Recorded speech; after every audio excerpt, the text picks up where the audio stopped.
hơ đi lặng người vì măng.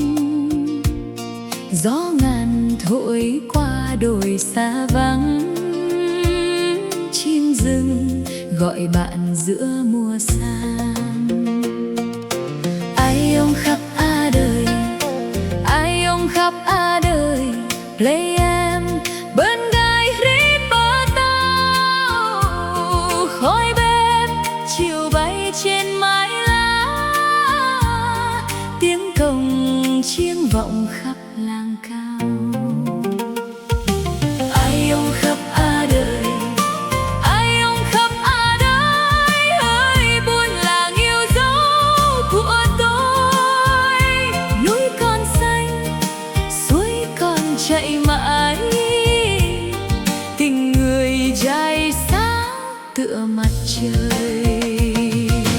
Ai ông khắp đời, ai ông khắp đời, tiếng đàn ngân vang giữa đêm dài. Trai gái múa xoang quanh bếp lửa, niềm vui còn đọng mãi không phai. Sáng sớm em mang gùi lên dậy, con đường quen phủ bóng hàng cây. Nắng vàng trải khắp triền đồi rộng, tiếng chim rừng theo bước chân này. Chiều xuống bên dòng ia trong mát, đàn trâu về sau một ngày xa. Khói lắng chiều bay qua sườn núi, mẹ đón con bên cửa ngôi nhà. Ai ông khắp đời, ai ông khắp đời, công trình vang vọng giữa trời cao. Tinh linh ngân nga hòa cùng gió, đại ngàn thương nhớ biết là bao. Ai ông khắp đời, ai ông khắp dẫu đi xa vẫn nhớ buôn làng, nhớ tiếng suối reo, nhớ mùa lúa mới, nhớ tình người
đồi rộng